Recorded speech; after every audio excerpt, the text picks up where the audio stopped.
Alors je continue le boulot ici. Je vais peut-être masquer le damier de transparence, finalement j'en ai pas vraiment besoin. Menu affichage, masquer le damier de transparence. Je vais agrandir le plan de travail dans un sens ou l'autre, ça n'a pas d'importance. Vous inquiétez pas, commencez pas à vous dire tiens mais on n'aura pas un papier aussi long que ça pour imprimer. De toute façon c'est une des images qui sera amenée dans InDesign au final. Et on peut aussi la transférer par copier-coller dans un autre document Illustrator. Donc je peux faire un plan de travail super long si je veux, c'est pas un problème.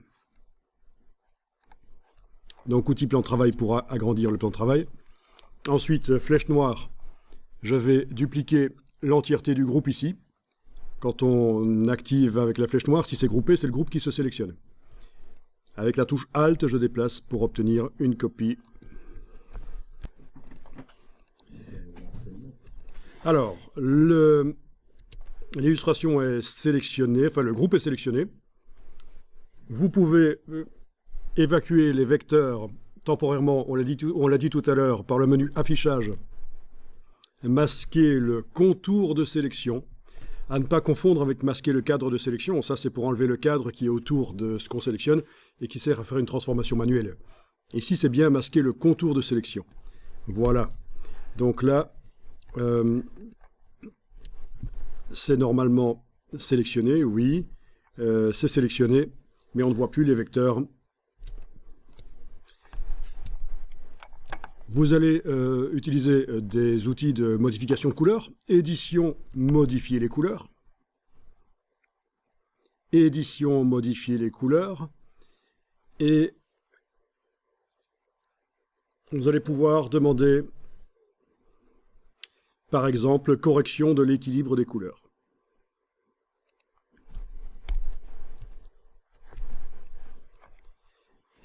Là, vous avez une correction globale pour modifier la teinte. Il faut cocher la case aperçue pour voir ce que ça donne derrière. OK. Je le remets à 0 parce que ce qui m'intéresse, c'est autre chose. Mode RVB. Convertir les couleurs en RVB. Et là, vous avez une balance des couleurs, en fait, avec la case aperçue. Et là, vous pouvez bouger les curseurs de manière à modifier les couleurs. Ça a longtemps manqué dans Illustrator, cette possibilité de modifier les couleurs de cette manière-là, un peu à la manière Photoshop.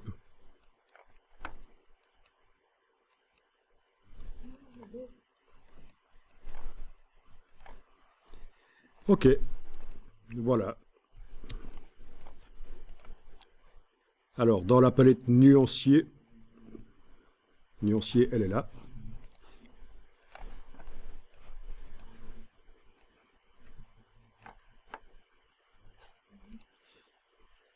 Est-ce que les couleurs ont réellement été modifiées dans la palette nuancier aussi? Je vais faire un commande Z, commande majuscule Z. Ben non, ces nouvelles couleurs ne se trouvent pas dans le nuancier. Alors, je sélectionne la chose, je vais dans le menu de la palette nuancier et comme tout à l'heure, je vais demander ajouter les couleurs sélectionnées. Voilà. Et là, les couleurs sélectionnées ont été ajoutées.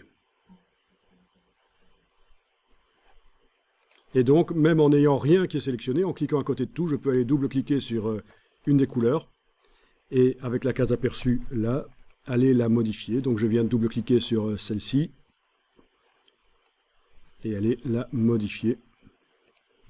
Voilà. Alors, pour savoir à quoi, où trouver les couleurs que je vais modifier dans le nuancier, flèche blanche. Et là, je vais quand même demander dans le menu affichage de réafficher le contour de sélection. Affichage, afficher le contour de sélection. Flèche blanche, vous pouvez sélectionner une forme qui contient la couleur que vous voulez modifier. Par exemple, ce brun-là. Il s'encadre là dans le nuancier. Vous voyez, chaque fois que vous sélectionnez une forme qui a une certaine couleur, donc comme ça, vous savez, si vous voulez modifier tous les brins de l'illustration là, vous savez que c'est celui-ci qu'il faut double-cliquer, mais en n'ayant aucune forme sélectionnée. Donc je dois cliquer à côté de tout, double-cliquer sur ce cadre-là, case aperçue, et aller modifier. Voilà.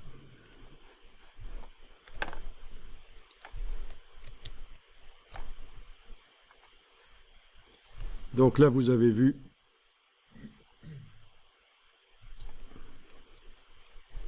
donc une manière de faire des variantes, parce que être créatif, c'est faire des choix.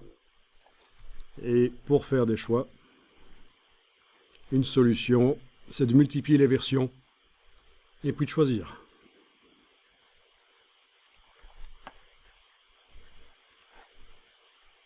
Édition, modifier les couleurs, correction de l'équilibre des couleurs, case aperçue, convertir, bouger les curseurs. Ah oui.